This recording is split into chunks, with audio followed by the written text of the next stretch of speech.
vou pregar à noite no domingo, não vou, irmãos. Mas amém, é sempre bom falar da palavra do Senhor, né?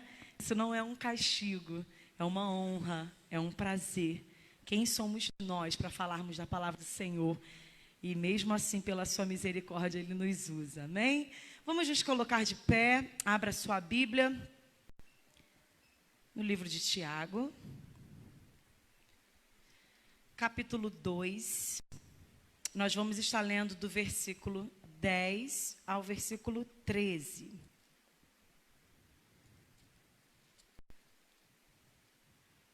Tiago 2, do capítulo 10 do versículo 10 ao versículo 13. Amém? Todos encontraram? Vamos lá.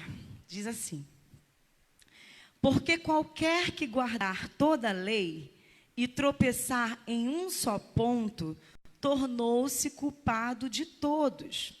Porque aquele que disse, não cometerás adultério, também disse, não matarás. Se tu, pois, não cometeres adultério, mas matares, estás feito transgressor da lei. Assim falai e assim procedei, como devendo ser julgados pela lei da liberdade, porque o juízo será sem misericórdia sobre aquele que não fez misericórdia, e a misericórdia triunfa sobre o juízo. Amém? Senhor, nós te louvamos, te bendizemos nessa noite pela tua palavra, e queremos te pedir, Senhor, que tu possas ministrar ao nosso coração, para que nós possamos cada dia mais crescer, Senhor, no conhecimento da tua palavra e entender quem o Senhor é, Pai. Nos abençoa, abra os nossos corações, o nosso entendimento, para que nós possamos ouvir aquilo que o Senhor deseja falar conosco nessa noite, em nome de Jesus. Amém. Pode se assentar, amém? Irmãos, quando o presbítero Mateus me pediu para falar sobre esses 4 versículos, aí eu fui parar para lê-los, eu fiquei até um pouquinho feliz, porque eles falam um pouquinho eu consigo fazer algumas analogias com a minha área de atuação, de trabalho. E aí eu estudando, lendo algumas coisas, consegui fazer algumas remissões e é legal, né? Quando você às vezes consegue trazer a palavra do Senhor para dentro do seu dia a dia, para as coisas que nós praticamos, fazemos na escola, no trabalho, dentro da nossa família. E é muito bom. Mas ao mesmo tempo que eu achei muito bom, eu li o primeiro versículo, né, desse grupo, que é o versículo 10, e é um versículo bem... Tem muita gente falando muita coisa, existem muitos entendimentos sobre esse versículo, né? Então, se você for parar para ler um pouco sobre esse versículo, você vai ver muitos assuntos diferentes, pessoas que vão de um extremo ao outro. Existem versículos na Bíblia que eles têm um consenso, por mais que às vezes destoie uma coisa ou outra de entendimento, mas é tranquilo de você ler e entender ali qual é a ideia do versículo. Esse versículo 10 em específico, se nós formos parar para estudar sobre ele, sobre as ideias que existem sobre esse versículo, você vê que não combina, às vezes, um ponto de vista com o outro. São ideias totalmente antagônicas, assim, não combinam nada. Então, hoje nós vamos tentar destrinchar um pouquinho esse texto e falar daquilo que o Senhor tem para nos ensinar. Amém? Na última pregação, o presbítero Mateus estava falando sobre a acepção de pessoas, né? Falou bem detalhadamente aqui, falou o que era a acepção de pessoas, por que Tiago fala em relação à acepção de pessoas. E logo em seguida desse versículo, onde nós já não vamos voltar lições que ele tem para nos trazer, que é o versículo anterior ao versículo 9, que já foi passado aqui, ele vem falando sobre isso. Porque qualquer que guardar toda a lei e tropeçar em um só ponto, tornou-se culpado de todos. Bem, primeira coisa que nos vem à cabeça quando lemos esse versículo é uma sensação de injustiça. Não sei se só em mim que gera essa sensação. A primeira coisa que você repara, você fala, opa, o que é isso? Que é isso? Eu erro em um e aí eu sou condenado em todos. por que a Bíblia está falando em relação a isso, né? Porque o que o texto está realmente querendo dizer em relação a isso. E aí nós vamos começar, para tentar clarear um pouquinho o nosso entendimento, dizendo o que o texto não quer dizer, tá bom? Para depois nós chegarmos no que ele quer nos ensinar. Vamos lá.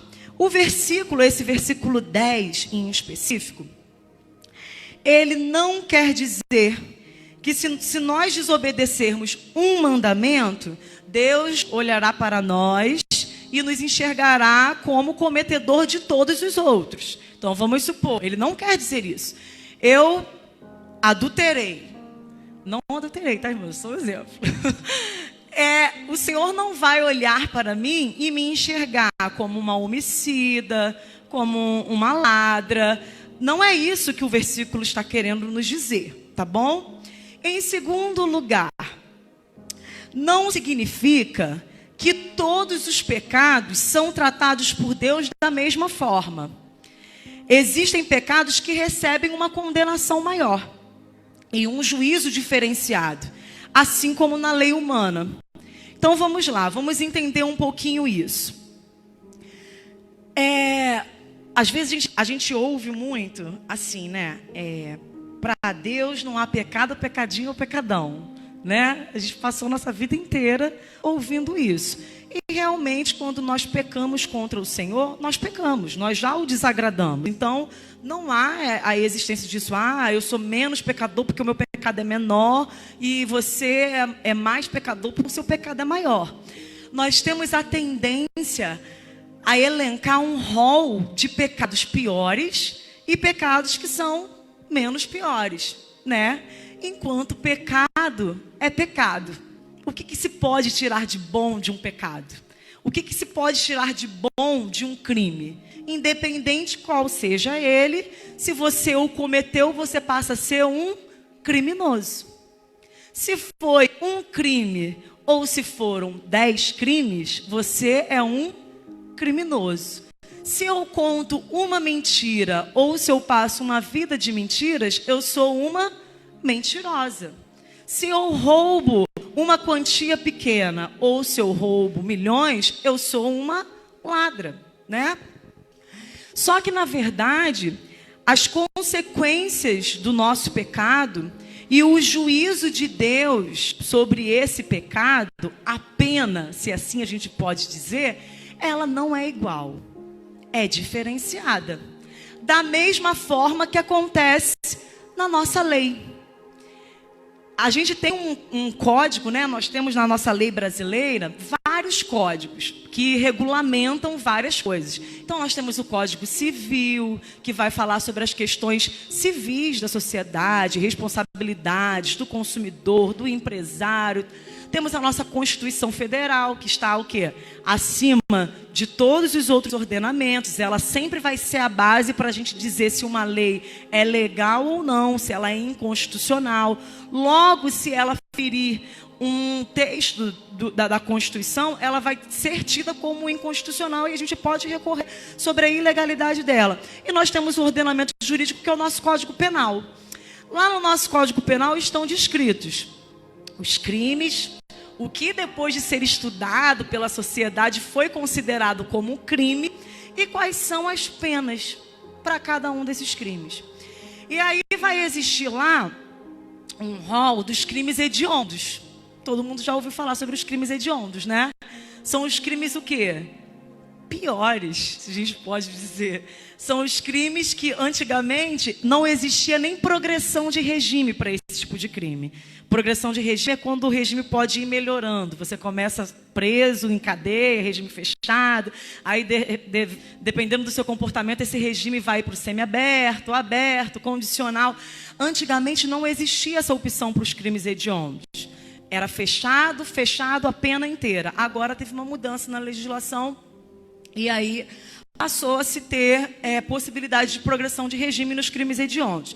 Nós temos lá tortura, estupro, um homicídio qualificado, latrocínio, todos esses crimes, mais um monte de outros, quando a pessoa bota vírus num determinado lugar para que as pessoas possam morrer, todos esses crimes são tidos como crimes hediondos.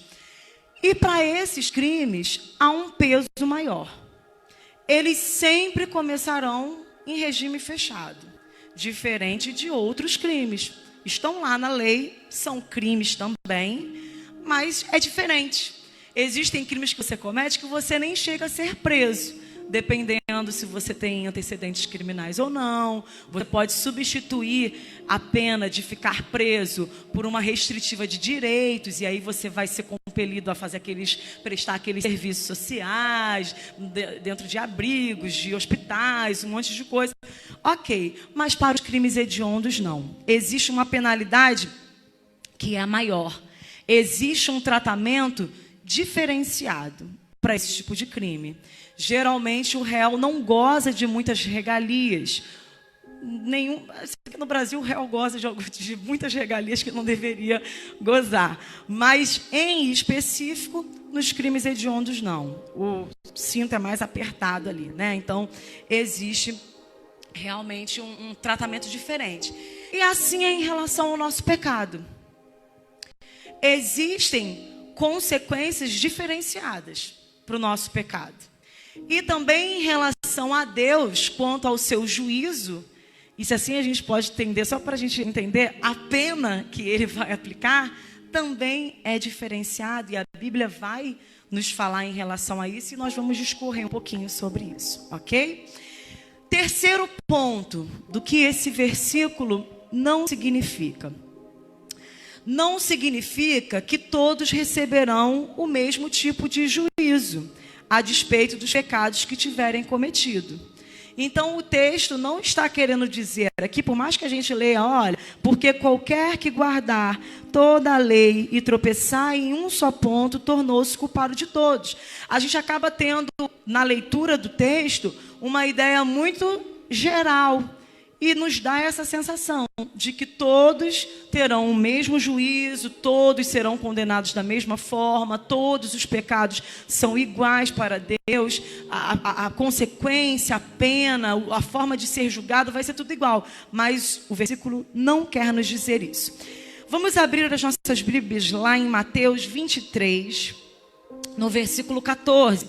E aí nós vamos ver que como Jesus reconhece uma culpa maior e um castigo maior, dependendo da análise da situação. Então vamos lá. Mateus 23, versículo 14. Todos encontraram? Diz assim: ai de vós, escribas e fariseus, hipócritas, pois que devorais as casas das viúvas sobre o pretexto de prolongadas orações. Por isso, sofrereis mais rigoroso juízo. Então, Jesus já está falando aqui que o juízo para eles vai ser o quê? Mais rigoroso, vai ser mais severo. E aí você lê esse texto e você fala assim, poxa, mas por que Jesus está falando em relação a isso, aos escribas e aos fariseus? Os fariseus, eles eram muito legalistas, né? Eles se diziam cumpridores na totalidade da lei. Diziam que conseguiam, sim, cumprir a lei na íntegra. Faziam orações gigantescas. Às vezes oravam por 18 horas seguidas, sem interrupção.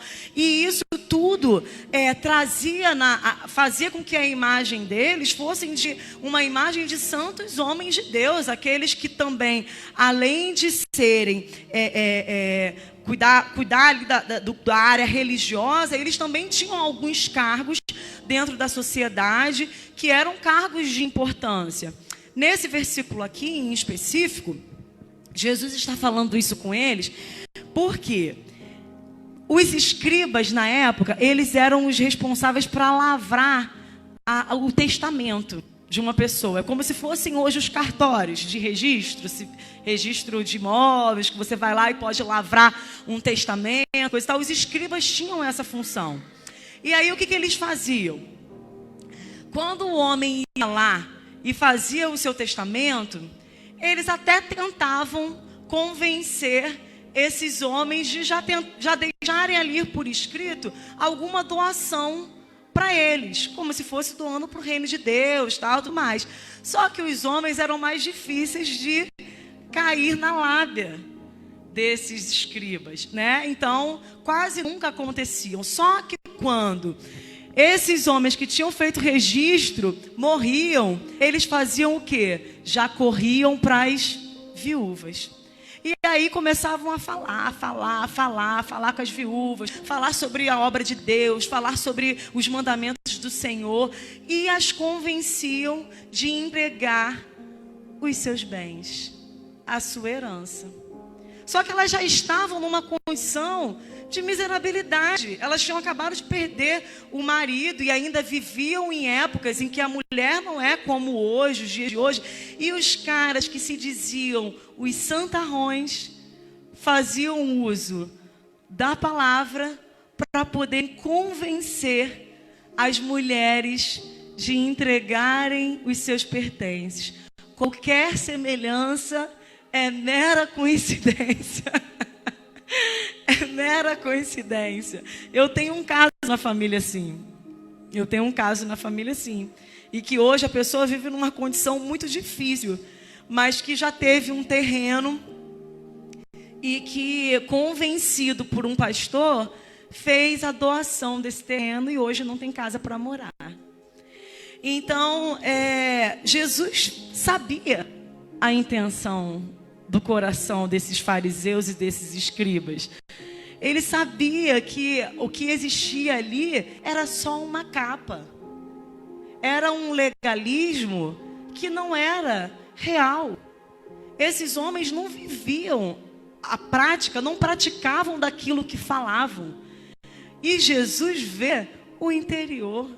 Jesus sabe o que se passa exatamente, quais são as nossas intenções, quando às vezes ministramos algo. E quantas pessoas fazem isso, irmãos? Fazem uso da palavra de Deus, sabedoras de algumas situações, porque já chegou ao ouvido delas essa situação, e elas manipulam a palavra para convencer a pessoa de que, olha, é Deus que está te falando. E aí fazem uso de versículos isolados da Bíblia, de textos e de conhecimento de coisas que se tem para poder enganar a pessoa. Para poder enganar. E era exatamente isso que os fariseus e os escribas faziam. Eles eram tidos como homens piedosos, né? Que estavam ali com o dever de serem guardiões da verdade, eram autoridades. E por isso que a Bíblia fala que a quem mais é dado, muito será cobrado. Porque eles aqui estavam numa condição de guardiões da verdade. Eles deveriam cuidar dessas pessoas por intermédio da palavra.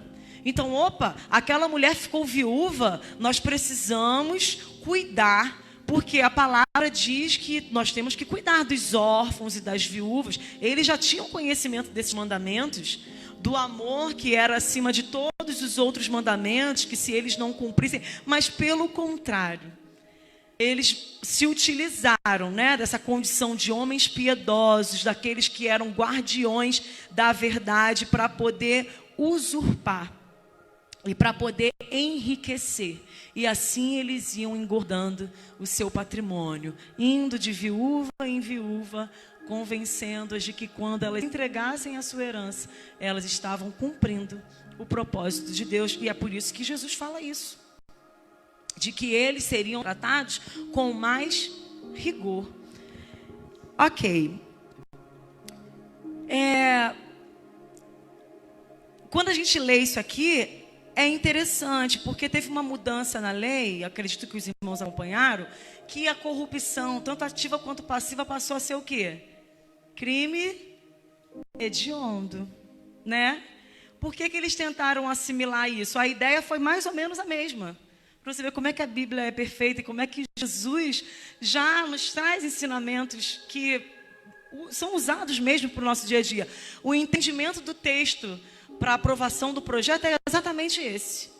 Olha, quem tem o dever de guardar, porque o político, ele é um representante de quem? Do povo. O povo o elegeu, o colocou lá, deu o seu voto de confiança, está confiando que vai ser protegido por aquele político que está ali lutando pelos interesses de uma sociedade, de uma população. Aí esse que é o guardião da verdade, deveria ser, que não é, isso é até piada no nosso país, mas é o que está se utilizando de corrupção para destruir o próprio povo que votou e que deu um voto de confiança nele. Bem, se aquele que tem nas mãos o poder para lutar pelo povo, sendo colocado lá pelo próprio povo, está usurpando este povo, não, ele merece ser penalizado de uma forma diferenciada.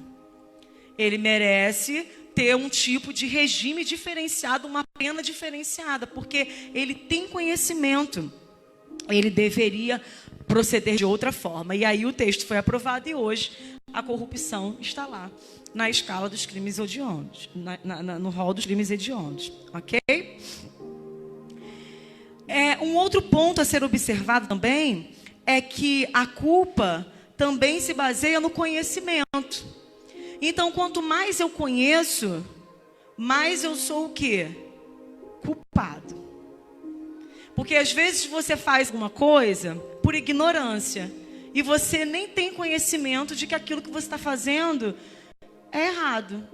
E às vezes, de fato, acontece. Pô, eu nem sabia, eu não podia fazer isso aqui não. Caramba, desculpa. Às vezes você vai num lugar e é chamado a atenção por um segurança, por alguma prática que você comete e que você... Pois é, irmãos, que vergonha. Fomos na Argentina. Vergonha para mim? Ué, você não estava comigo? Ah, não, essa foi a mulher que tu me deste, igual Adão agora, tá vendo? Não mudou, tá vendo? A Bíblia mostra. Nós fomos para a Argentina e chegamos lá, aí na volta a gente queria trazer uma lembrancinha para cada um. E na Argentina tudo é doce de leite. A gente não aguentava mais comer doce de leite. Era croissant de doce de leite, pão com doce de leite, tudo era doce de leite. Aí tinha mas era um doce muito gostoso. Aí eu falei, ao invés de ficar escolhendo um presentinho para cada um, assim, ter que ficar tentando adivinhar o gosto das pessoas, eu vou aproveitar e vou comprar um pote para cada um logo. Aí eu acho que eu comprei uns 14 potes, quase um tráfico de doce de leite. Aí cheguei no aeroporto, mas eu não sabia que eu não podia trazer. Agora até pode, quebraram todos os meus potes, eu tô... Aí cheguei lá no aeroporto, passando tranquilona, botei no meio das roupas, parecia até que eu estava fazendo para esconder, gente, mas não foi. Olha, diante de Deus, já conhece meu coração. É porque para não quebrar, porque no aeroporto eles jogam tua mala para lá, joga para cá, pisa em cima, pula, é uma coisa. Aí eu falei, tudo vidro, embalei num papelão, passei toalha, botei roupa entre as roupas, não sei o quê. Aí o cara botou e o presbítero Mateus também estava com umas coisinhas lá. Enquanto eu fiquei agarrada, a mala dele passou. Ele se livrou, se deu bem. Eu agarrei o scanner lá. Aí quando passou, o homem olhou assim, o policial, ele... Você tá com um doce de leite aqui dentro? Aí eu... Tô. Aí ele, são quantos potes? Aí ele foi contando, gente, aquele raio-x é uma treva. Ficou tudo aquilo envolvido, o doce passando direitinho. São 14 potes. Eu falei, são. Aí ele, mas não pode. Eu falei, não? Por quê? Não, porque é gênero alimentar, de natureza animal, porque tem leite, porque... a vigilância sanitária não aceita que entre de um país para outro. Eu falei, gente, mas sério isso? Não acredito. Mas quando você vai fazer uma viagem internacional, você tem que saber quais são as regras. Aí eu, é verdade, né? Tá bom, desculpa aí. Aí a gente vai abrir sua bolsa, tá? Minha bolsa toda arrumadinha. Abriram a bolsa, botaram as roupas tudo para fora para arrancar os doces. Quebraram todos os potes na minha frente. Também eu fiquei olhando, né? Quebrar os potes. Falei, pode quebrar, porque também ninguém vai comer o meu doce. Aí quebrou. A gente não quis, ninguém quis comer os 14 potes, pra gente pelo menos não desperdiçar o dinheiro. Mas não sei por que não quiseram, só porque estavam comendo doce há 7 dias, há 5 dias. E aí foi embora. Então, realmente, às vezes a gente comete uma ilegalidade sem ter conhecimento disso, né? E a culpa, você não deixa de sofrer a penalidade. Eu não deixei. Meu dinheiro que eu gastei lá foi pro lixo. Cheguei aqui sem lembrança para ninguém. mas dentro de mim eu tinha certeza que eu não tinha feito aquilo na tentativa de esconder os doces, nem nada mais. Então, o conhecimento, ele gera em você a culpa. Mesmo que seja uma culpa interior. Mas Jesus nos vê por dentro. Então, ele sabe a intenção do nosso coração. Ele sabe exatamente se nós detínhamos o conhecimento ou não. Se nós estávamos por inocentes ou não, ok? Vamos lá. Mateus 10, 15. Aproveita que você já está com a sua Bíblia aberta lá em Mateus. Vamos lá para o capítulo 10, versículo 15. Diz assim, todos encontraram? Mateus 10, 15.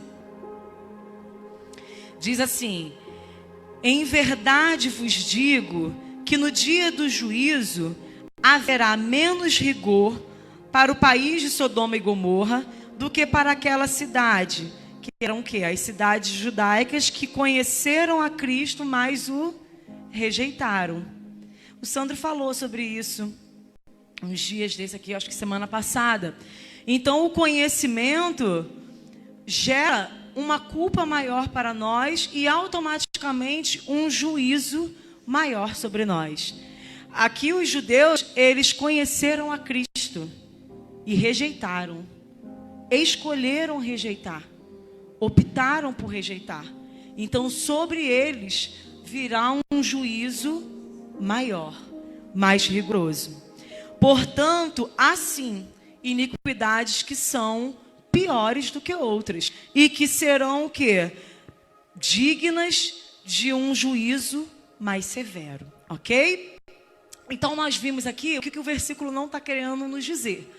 Agora nós vamos ver o que ele de fato quer nos dizer então.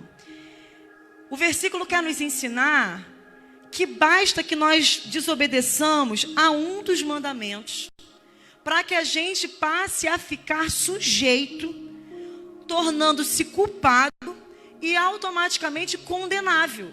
Vamos lá. Você chegou aos seus 60 anos de idade sem nunca ter cometido nenhuma multa de trânsito. Uma pessoa ali, ó, na legalidade, sabe? Corretinho, Caxias, né? Que nem o pessoal fala. Não faltava trabalho, mesmo não sendo ilegal. Não chegava atrasado, sempre foi certinho. Mas no fim lá dos seus dias, fim não, gente, que 60 anos já é mais difícil de falar isso, 60 anos, fim dos dias, o pessoal vai me matar, porque tem gente que já tem mais de 60. Mas lá no final da sua juventude, já da sua fase adulta, entrando na sua vida da terceira idade lá, você comete um crime. Uma pessoa te aborrece muito, te tira do eixo, e você já está, já vem de uma semana não tão boa, e ali é a gota d'água. Você pega uma pá e taca na cabeça da pessoa. Sua intenção nem era de matar, mas a pessoa morreu. Caramba, a pessoa morreu, nem queria matar. E ela morreu, foi a hora da ira, da raiva, que a pessoa infernizou tanto a minha vida. Tudo o que ela fez a vida inteira a tornará impune. Fará com que o crime que ela cometeu seja impune? Não. Não. Ela passa a se tornar condenável. Ela se torna condenável. Da mesma forma do que aquele que é um traficante e que já matou 15 pessoas porque optou matar, porque quis matar. A mesma lei que está sobre aquela pessoa também passará a estar sobre mim. Em relação a uma consequência, de repente, da minha vida com Deus, do meu prosseguir enquanto pessoa, tantas outras coisas, talvez seja até diferente o seu pensamento. Tem pessoas que conseguem trabalhar muito bem em relação a isso. Não, eu não tive a intenção.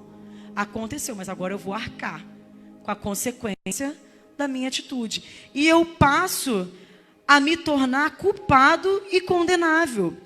A lei os mandamentos, era como se fosse uma cadeia, um elo, uma corrente. Para essa corrente inteira estar ali juntinha, unida, precisa que todos os elos estejam agarradinhos um no outro. Do momento que você consegue romper um, o que acontece com a corrente? Cai. Quando você fecha um lugar com uma corrente, né?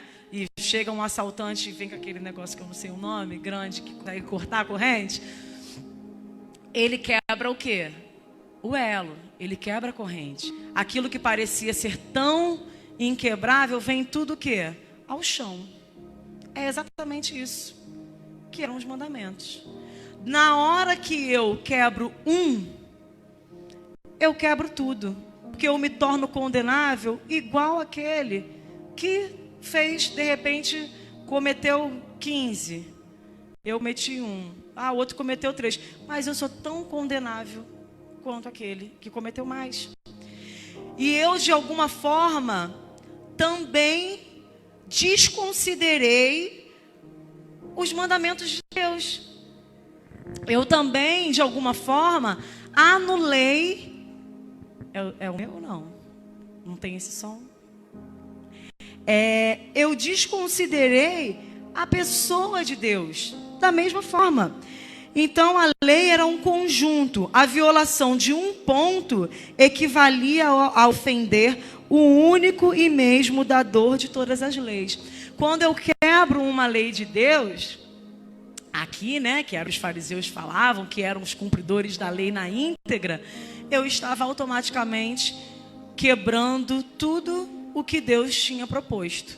Porque se eu quebro uma, eu me torno condenável. Estou sujeito a passar pelas mesmas coisas do que qualquer outro pecador. No nosso ordenamento jurídico, vocês também devem ter ouvido falar sobre isso, na legislação penal, existe um princípio que norteia a legislação penal, que é o princípio da legalidade. Quem se lembra aqui já ouviu falar sobre isso? O princípio da legalidade.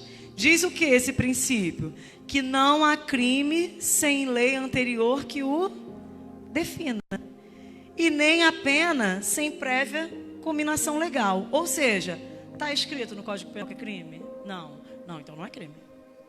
É o princípio da legalidade. Primeira coisa que você vai analisar num crime: o tipo penal. Primeira coisa. Tem previsão legal? Não tem não, não é crime. Não é crime. É o primeiro ponto. Então, se eu cometo um único crime e ele tem uma previsão legal, eu me torno tão réu quanto aqueles outros que estão lá, culpados por uma série de outros crimes. Porque tem a previsão legal. Está escrito lá que é crime e já está escrito também qual é a pena. Os mandamentos eram a mesma coisa. Existiam lá os rolos dos mandamentos. Se eu quebro um e ele está lá escrito que acabou. Eu me tornei réu. Eu me tornei pecador. E era isso que os fariseus e os escribas, os doutores da época, né, que se diziam os mais santos e intocáveis, né, em relação ao resto do povo, dizia.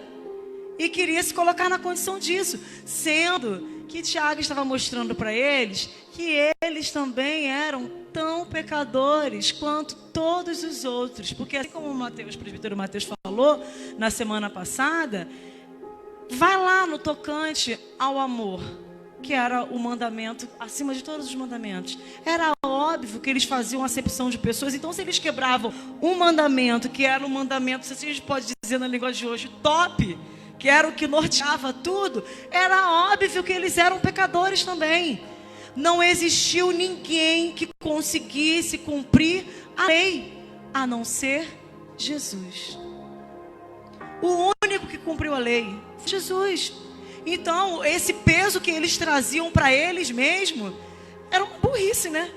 Porque era óbvio que eles não cumpriam. Eles não cumpriam aquela legislação, aquela lei toda que existia. E eles eram também culpados. Eles estavam sujeitos a passar por todas as coisas que os outros pecadores passariam. O Sandro estava até falando comigo. Você pode falar sobre um vaso. Exemplo, um vaso quebrado. O vaso quebrou assim na bordinha e rachou um pouco. O vaso está todo quebrado? Não, você olha, tem partes dele que está o quê? Ainda está inteiro, né? Não está todo quebrado, ele quebrou só a borda. Mas de qualquer ângulo que você olhar, você vai ver um vaso o quê? Quebrado. Não tem jeito, não vai deixar mais de ser um vaso quebrado. Era a mesma coisa em relação aos mandamentos. Feriu um, o todo está ruim, está quebrado. Ok? Então, o versículo 10 nos ensina isso. Jesus quer mostrar, na verdade, que ninguém conseguiria cumprir a lei no todo. E aí nós vamos para o versículo, agora vou, né? Nós vamos para o versículo 11, e o versículo 11 vai nos dizer assim: porque aquele que disse, não cometerás adultério, também disse, não matarás. Se tu, pois, não cometeres adultério, mas matares, está feito transgressor da lei. Então, esse versículo, ele repete a ideia do versículo anterior, né? Ele ratifica a ideia de de que não existe diferença. Ninguém pode ser considerado perfeitamente obediente à lei. E é engraçado aqui, porque eu li, estava lendo alguns pensamentos sobre isso, e aí eu não sei se realmente é a ideia que Tiago tenta trazer, mas que a gente consegue fazer uma analogia bem bacana. Porque aqui ele fala sobre o adultério, como se ele estivesse fazendo menção daqueles que são amigos do mundo, e falando sobre o homicida, falando sobre aquele que não ama o seu irmão e que também é considerado como um homicida. Aí o autor lá de um estudo que eu estava lendo estava falando em relação a isso, que quando Tiago menciona sobre esses dois, não sei se procede, tá, irmãos? Não encontrei nenhuma fonte, mas a gente pode usar por uma analogia. Quando Tiago fala em relação especificamente sobre esses dois tipos de quebrar esses dois mandamentos, de adulterar e de matar, dá para se fazer essa correlação, porque a Bíblia fala sobre os amigos do mundo, né, que são inimigos de Deus, são amigos do mundo, e fala sobre aquele que não ama o seu próximo e que é tido como um homicida. Então esse versículo vai nos remeter exatamente a isso. É engraçado, irmãos, porque a gente já saiu do tempo da lei, né? Graças a Deus por isso. Jesus morreu e hoje nós vivemos a graça. A graça não é tão graciosa assim, né? Que às vezes a gente fala, a gente está no tempo da graça, que bom. Tudo é flor, tudo são flores, tudo é festa. Enquanto a gente vai ver depois na Bíblia que a graça também nos remete a situações que são bem difíceis, né? Que às vezes você nem chega a cometer o pecado diretamente ali de uma forma literal, mas você já responde por ele só por você ter pensado, por você ter especulado. Então, o que diferencia da lei? Olha que bacana. Porque lá na legislação nossa diz que se não existe um tipo de crime, que eu não sou muito boa em direito penal não, gente, tem muito tempo que eu não atuo criminalmente, mas eu acho que tem um tipo de crime que é o crime impossível. É tipo assim, você não cometeu e nem tem provas de que aquele crime teria sido possível de se acontecer, então você não pode ser julgado porque é um crime impossível. Na graça não. Na lei seria. Mas na graça não. Eu nem cometi e eu vou ser culpado? Eu pensei em matar essa pessoa, mas eu nem matei, eu vou ser culpado? Ninguém nem sabe do meu pensamento. A minha vontade, quando ela vê aqui, fala, olha, se eu pudesse, eu matava essa mulher, cara, Deus que me perdoe. E aí na graça, isso muda. E aí a gente fala assim, a gente vive na graça. Mas cuidado, né? Porque Jesus vê o nosso coração e vê as nossas intenções, as nossas vontades e os nossos desejos. É claro que a gente não vai viver consequência de ser presa, mas se eu desejo, se eu odeio, se eu espero. Eu tenho um colega que ele fala assim, olha, se essa pessoa passar perto de mim em relação a um outro colega que a gente tem, e ele tiver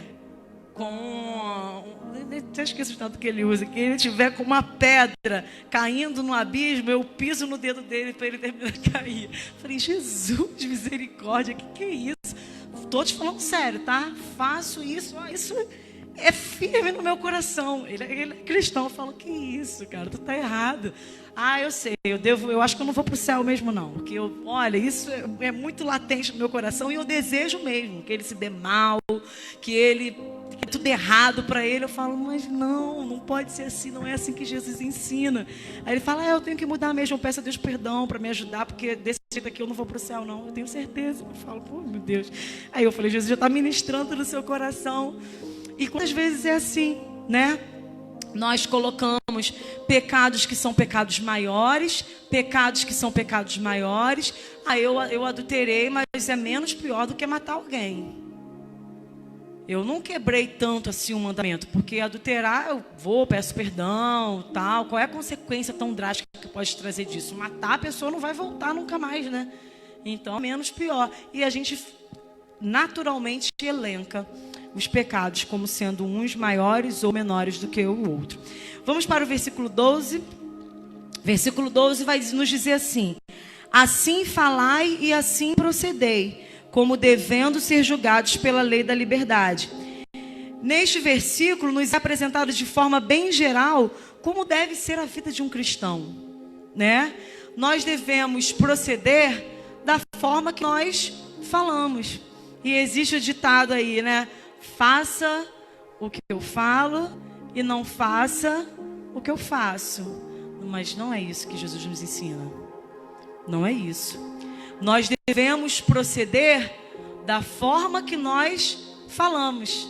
É a mesma coisa do pai que xinga palavrão e que quando o filho xinga, bate no filho. Da onde ele aprendeu a falar palavrão? Um pai. Por que ele vai... Não, porque eu sou adulto. E adulto pode. E criança não. Não tem lógica. Nós devemos proceder da mesma forma em que falamos. O que precisamos ter em mente é que essa lei nos servirá de juiz nas mãos de Deus, que tudo sabe. Então a lei que hoje prevalece, né, quando Jesus morre na cruz e quando ele vai falar ali em relação ao que se sobrepõe a gente amar o nosso próximo como a nós mesmos, a lei que prepondera é a lei do amor. E é essa lei que nos servirá de juiz nas mãos de Deus. Isso é muito intenso, né, irmãos? Porque a lei usada para o dia do nosso juízo será a lei do amor. É por isso que a Bíblia vai falar, um dia tudo passará, só o amor permanecerá. E aí a gente fica às vezes tão preocupados em alguns legalismos, em coisas que fomos ensinados a vida inteira que não pode, não que nós não tenhamos, não que nós não devamos observar os princípios ensinados pelo Senhor, a conduta, se comportar de uma forma equilibrada, consciente, educada, que mostre Cristo. Mas o que vai preponderar, mesmo que eu observe a tantas coisas, será a lei do amor. Não adianta obedecer, cobrar do outro, ser legalista. O irmão passou, fez uma tatuagem. Vai para o inferno, fez uma tatuagem. A Bíblia diz, não marcarás o seu corpo. Não, nem lendo também, porque a Bíblia diz, a gente quer entrar nesse mérito porque a nossa igreja não permite. Mas há tantas coisas que a gente se apega, que a gente se prende por questões de legalismo daquilo que ouvimos e deixamos de lado o amor. E deixamos de lado a piedade, a misericórdia para com o outro, o olhar de compaixão, de ver que o outro às vezes está vivendo um tempo de dificuldade, que talvez não está conseguindo administrar muito bem aquela situação. E aí a primeira coisa que nos vem à mente é, mas também é pessoa fraca. Tem que se levantar, não pode ficar nessa. E não sei o que. E a gente está sempre dessa forma.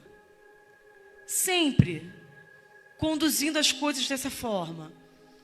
Sempre olhando para o outro como se o nosso problema fosse superior ao do outro. E aí nós não temos misericórdia para quando o irmão vive, para quando a outra pessoa vive. Mas quando é com a gente, aí essa situação muda totalmente. Aquilo que eu falei às vezes a vida inteira, que, não, isso aí tem que deixar passar batido. Também não é motivo para tanto. Quando eu me vejo vivendo a mesma situação, o meu discurso inteiro muda. Porque agora o calo está apertando em mim. Porque agora eu olho e tenho misericórdia, e peço a Deus misericórdia de mim. Mas quando era o meu próximo vivendo, eu não orava e não pedia ao Senhor misericórdia. Existe uma música que diz assim, o coro dela: se não tivesse amor, de nada valeria. Se não tivesse o amor, proveito algum teria. Fria e sem razão, a vida então passaria. Vazio seria ao falar, um sino que insiste a tocar. Se dentro de mim não valer, se o amor nada vale, irmãos, se não tiver o amor. Nada vale. É como um sino, que fica lá, tocando, tocando, tocando, soando. Às vezes te irrita, né? Quem mora perto de igreja fica blá, blá, blá, blá. Tem gente que já gosta muito, né? Fala, legal, da minha visão da hora. Tem gente que já irrita. Mas tem pessoas que são assim, né? Parece um sino. 12. Meio-dia é a melhor hora. Parece um sino que fica lá suando, tinindo para lá, para cá. Mas um som que às vezes não ecoa nada de bom. Não ecoa nada. A pessoa perde tempo. Fala, mas não existe misericórdia. Não existe amor. Não há nada na fala que se possa ter proveito. Desta forma, se a lei do amor não for seguida, tornar-se-á um fator também de condenação para nós. O versículo 13, para nós terminarmos, diz assim: porque o juízo será sem misericórdia sobre aquele que não fez misericórdia, e a misericórdia triunfa sobre o juízo. A referência da palavra juízo no versículo nos vai fazer uma remissão, nos remete ao juízo final.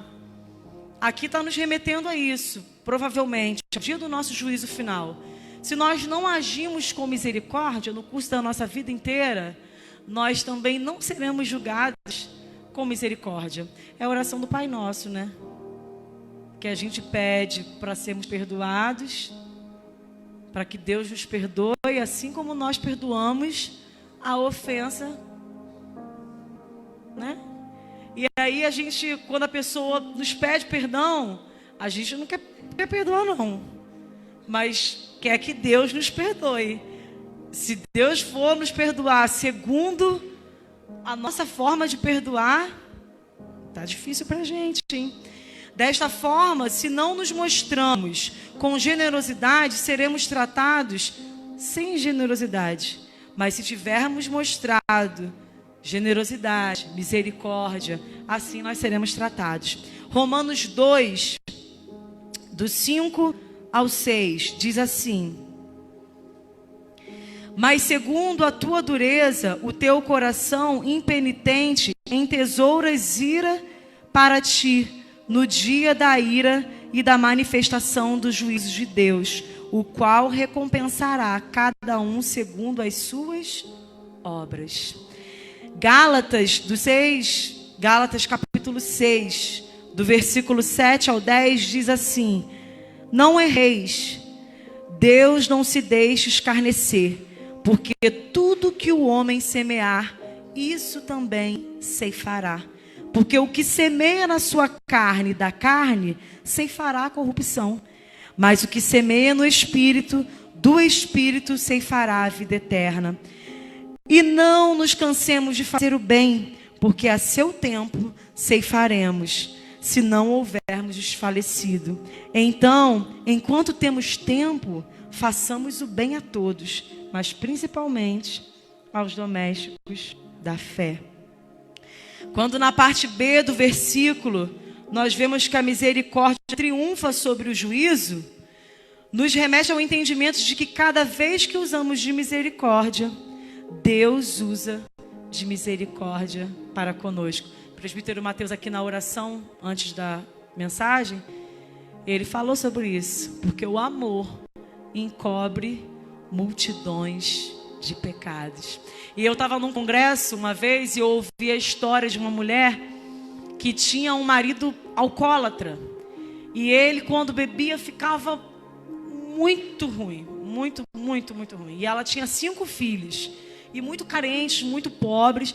E esse homem, assim que recebia, era um testemunho dela mesmo. E esse homem, assim que recebia, ele desaparecia de casa de 3 a 4 dias. E ele gastava o salário inteiro na bebida. E aí aquela mulher, sofrendo ali com aquelas crianças, com 5 filhos, falava que as roupas dos filhos passavam de um para o outro, e ela sempre muito zelosa, costurando as roupas dos filhos. Teve um dia que o filho precisava fazer alguma coisa na escola, que eu não me lembro bem o que era, e ela não tinha aquela roupa. Ela tirou a cortina dela, fez um molde de uma blusa, costurou, fez uma blusa para o filho ir no dia seguinte. E aí, as crianças, quando viam o pai chegando, né, alcoólatra, ele ficava muito agressivo, às vezes queria bater nas crianças, ela logo se tentava em tirar as crianças de perto dele, botar para dormir, e sempre falava para os filhos: olha, seu pai é um bom homem, o problema dele é a bebida, mas ele é um bom homem. E realmente, quando ele não estava bêbado, ele era um ótimo pai, carinhoso com os filhos, atencioso, mas era alcoólatra e não conseguia largar o vício. E aquela mulher passou uma vida intercedendo pelo seu marido, e os filhos foram crescendo e sempre aprendendo a honrar o seu pai, porque a mãe tentava de todas as formas encobrir que os filhos vissem os ataques do pai, para que não se perdesse ali a questão do respeito, da autoridade do pai sobre eles, porque ela entendia que eles só seriam bem-sucedidos na vida deles se eles honrassem ao pai deles. E ela não queria criar um sentimento de ódio dos filhos em relação ao pai. E aí, ali, depois de muitos anos orando, o marido se converteu. E ele aceitou Jesus. E ele largou o vício. Foi muito legal ela contando esse testemunho, porque depois, os filhos dela, depois todos foram muito bem sucedidos, sabe? Ela já era bem mais velha. E os filhos dela viraram empresários, pastores. Todos viraram pastores. Os 5 filhos viraram pastores. E o marido convertido. E aí falaram assim para ela: olha, eu não sei como é que você aguenta isso. Você é louca. E ela falava que ela passou os 15 anos com o marido alcoólatra, até antes dele se converter, ouvindo as pessoas falarem a mesma coisa para ela: você é louca. Como é que você bota os seus filhos a se submeterem a isso? Ela: mas ele não bate neles, porque eu tiro, ele não vai lá e agride. Ele também nunca me bateu, eu sempre tento sair, eu acalmo ele, eu falo: olha, eu fiz uma comida para você, não fica nervosa. Aí ela: mas eu não fiz isso porque eu sou boa e porque eu amava muito. Eu fiz isso porque a Bíblia diz que o amor encobre multidões de pecados. Eu não fiz porque eu sou boa, eu fiz porque eu entendi o que a Bíblia me ensina. E eu também peco. E olha, eu acho que alguns milhões de pecados meus foram encobertos. Ela dando testemunho dela. E muito legal. É exatamente isso, irmãos. É exatamente isso. É não fazer... eu não fazer por hipocrisia. Eu vou fazer por interesse. Não, não é isso. É entender a palavra do Senhor. É entender que na hora que eu ajo com misericórdia, Deus vai agir com misericórdia comigo. E eu vou precisar. Eu vou precisar porque eu também erro pra caramba. Porque eu também vacilo muito. Porque eu preciso da misericórdia do Senhor. Quem sou eu para não dar misericórdia, para não ser generosa, para não estender a mão que aquele que chega diante de mim pedindo ajuda, auxílio, desesperado? Quem sou eu? Se nós estamos sempre, diariamente, irmãos, dependendo da misericórdia do Senhor na nossa vida. Senão, nós já teríamos sido consumidos, se não fosse a misericórdia do Senhor. Que essa palavra, irmãos, sabe, encontre lugar mesmo no nosso coração. Esse é um ensinamento diário para a nossa vida. É um treinamento. E existem coisas na nossa vida cristã que a gente precisa treinar. Treinar. É um treinamento. Treinar a ser paciente, treinar a ser bondoso, treinar a ser longânimo. Ai, meus filhos me ajudam a treinar muito, gente. Olha, Senhor, meus filhos. Minha mãe está na escola também, gente. Mas o Senhor nos dá exatamente isso. E a gente precisa treinar. E quantas vezes, é claro que nesse treino a gente vai errar. Nesse estágio, a gente vai fazer besteira. Eu estava conversando com os adolescentes lá na classe, e eu falei com eles, eu não quero ser cobaia de nenhum estagiário. Olha, quando eu chego no hospital, eu vejo que aquela menina tem uma cara de estagiária, eu já sou medrosa pra caramba pra esse negócio de ficar enfiando a agulha errada e não achar minha veia. E não sei o que, eu falo, menina, pelo amor de Deus, aquela menina ali está começando agora. Eu já bem vim aqui, conheço aquele moço ali, ele tira meu sangue direitinho, pode ser ele.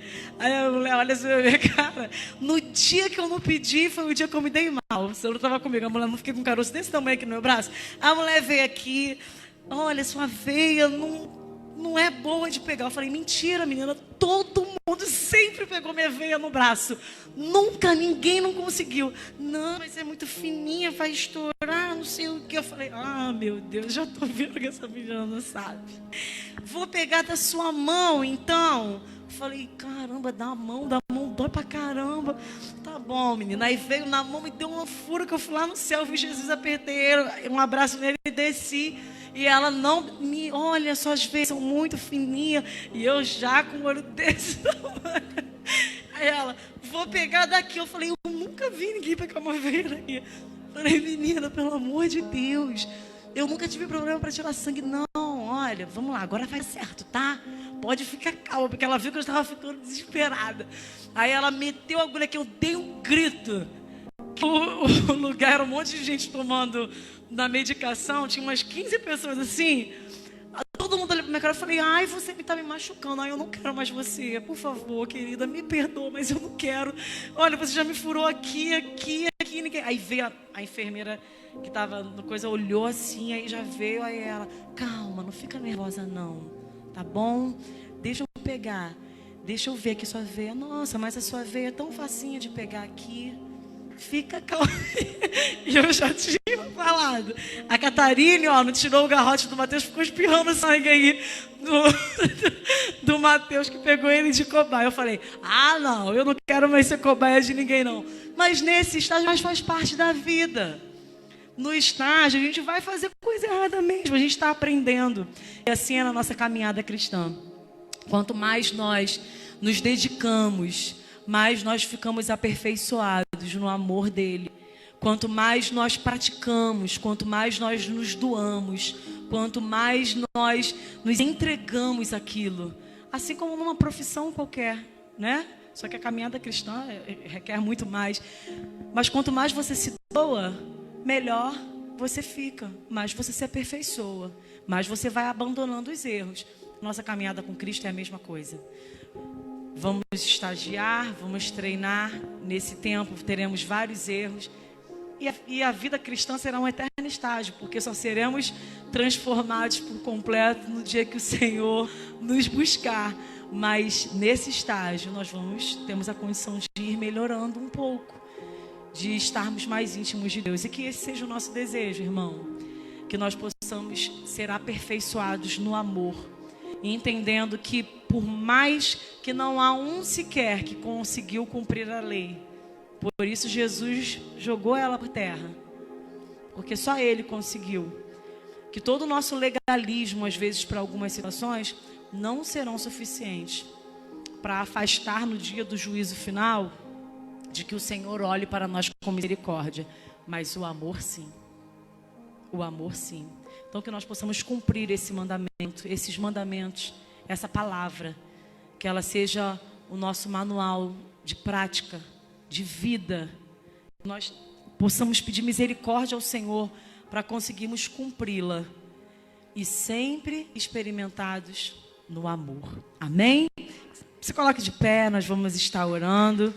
Que o Senhor possa ter abençoado a sua vida, ministrado ao seu coração.